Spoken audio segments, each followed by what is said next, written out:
Hey, what's up YouTube? This is the Fish Tank Guy coming back with another video, and today we're going to work on aquascaping in order to contain troublesome corals.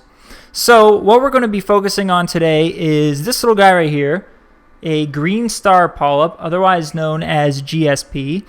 And when I purchased the GSP, I knew that it had a tendency to grow quickly, and I thought that I'd be able to keep it in check and maintain it without too much work.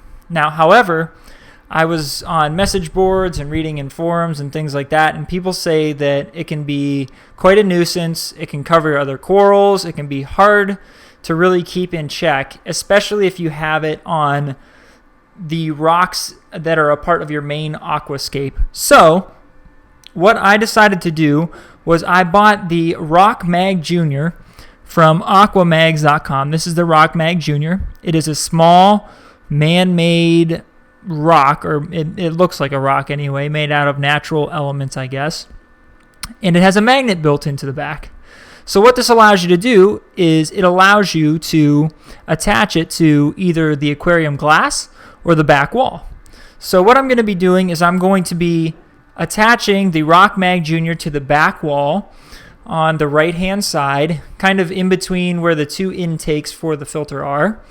And I'm going to be removing the GSP from the rock that it's currently on. I am going to hopefully remove it from the plug that is currently attached to, and then attach it to the Aqua-Mag Junior. So I'm going to turn off the pumps to get things settled, pull the coral out, and get to work. So let's see how it all goes. Okay, so I'm going to reach in here, and I actually had attached the plug to the rock earlier, but it's not a very strong attachment. So I wiggled it a little bit earlier before I started the video, and it wiggled off pretty easily. So I'll be able to just pull it out on the plug as it is. What's interesting is how it immediately starts to recede. All of the actual polyps themselves recede into the coral, and it's kind of like a defense mechanism. So what I'm going to do is I'm going to let it sit in the tank for 30 seconds, a minute, 2 minutes, until the polyps retract into the coral, and then I'll take it out and try to remove it from the plug, which hopefully I should be able to do without too many issues. Okay, so we have our Green Star Polyp here. Sorry if the view's kind of weird. I've got a weird setup going. I have like the camera sitting on a box pointing down.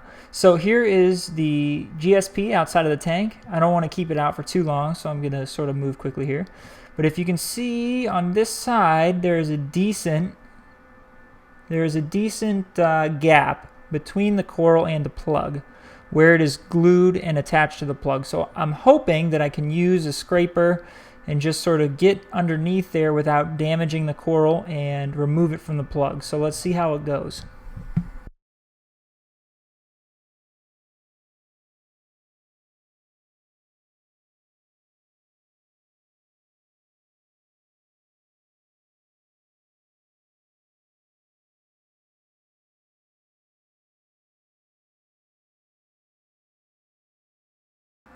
Okay, so we were able to remove the GSP. Now you might be wondering, aren't you damaging the coral by doing that? I mean, in a certain extent, anytime you try to remove a frag or remove a coral or touch a frag, it's going to cause a little harm to it. But if we try to be very, very careful, corals are actually pretty hardy.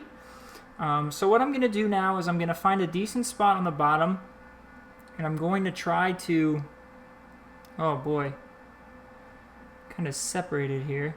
I'm going to try to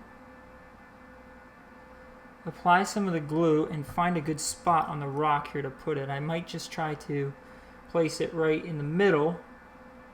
Okay. So we're going to apply some of our glue. Again, I want to get it back into the water as quickly as possible.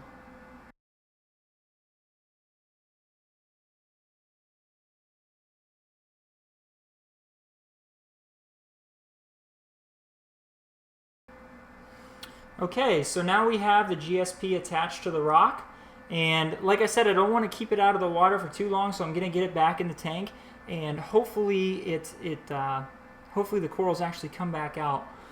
after it's been in the water again. So I'll be back in a little bit to see how that goes.